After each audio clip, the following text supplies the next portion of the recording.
Uh, just start with this event. Obviously, doesn't seem like it'll be a big financial market mover, but what does it tell us about Apple's business right now, things it wants to emphasize, things investors need to know about it? Yeah, absolutely.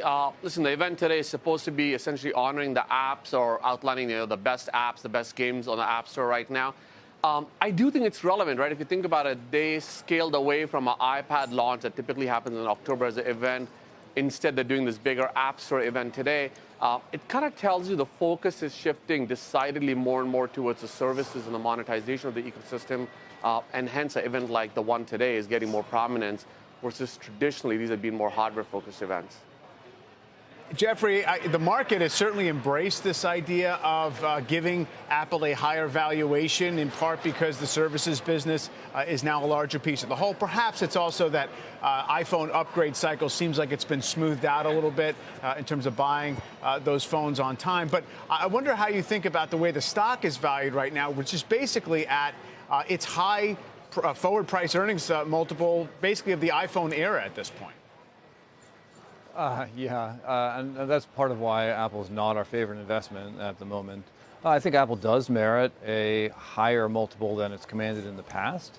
Typically, it's traded at a discount to the S&P 500, and now it's that's flat or slightly above. So it does merit better than it has in the past. But I think let's also keep in mind that the company is not growing nearly as much as it has in the past. So we're not willing to chase the multiple quite this high, no.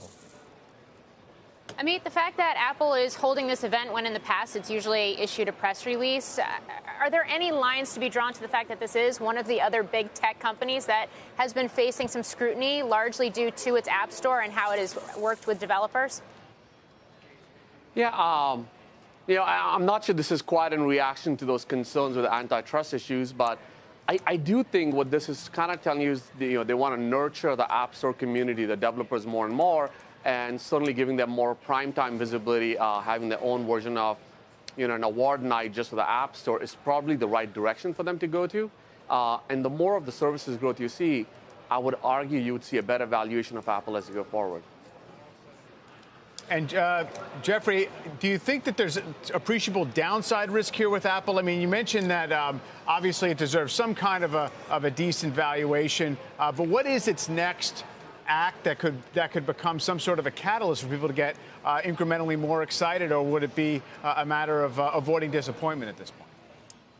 Well, I think what's gone on with the stock over the course of the last 3 months is that Apple has proven that the iPhone 11 has been a fairly meaningful cycle, right? I think many of us in the investor community were quite skeptical of the iPhone 11 when it launched. But you know what? It's going to be essentially flat year over year, which on a unit basis, plus or minus.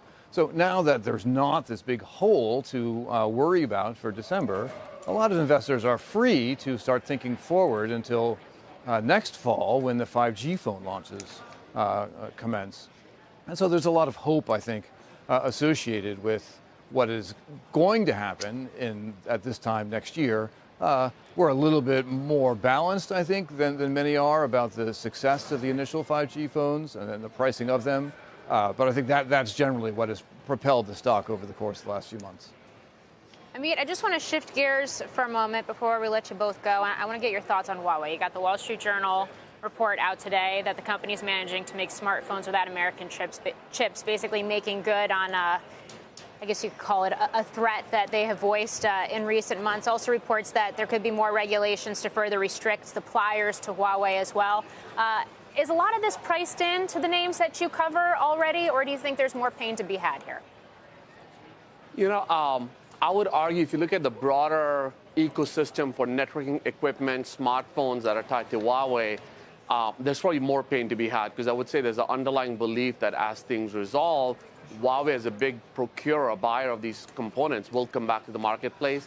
That may not happen anymore. They may be more vertically integrated. So I would say from a broader tech supply chain ecosystem, there's probably more headwinds ahead, especially if Huawei has truly figured out a way to go all, captive manufacturing for all the components that they have.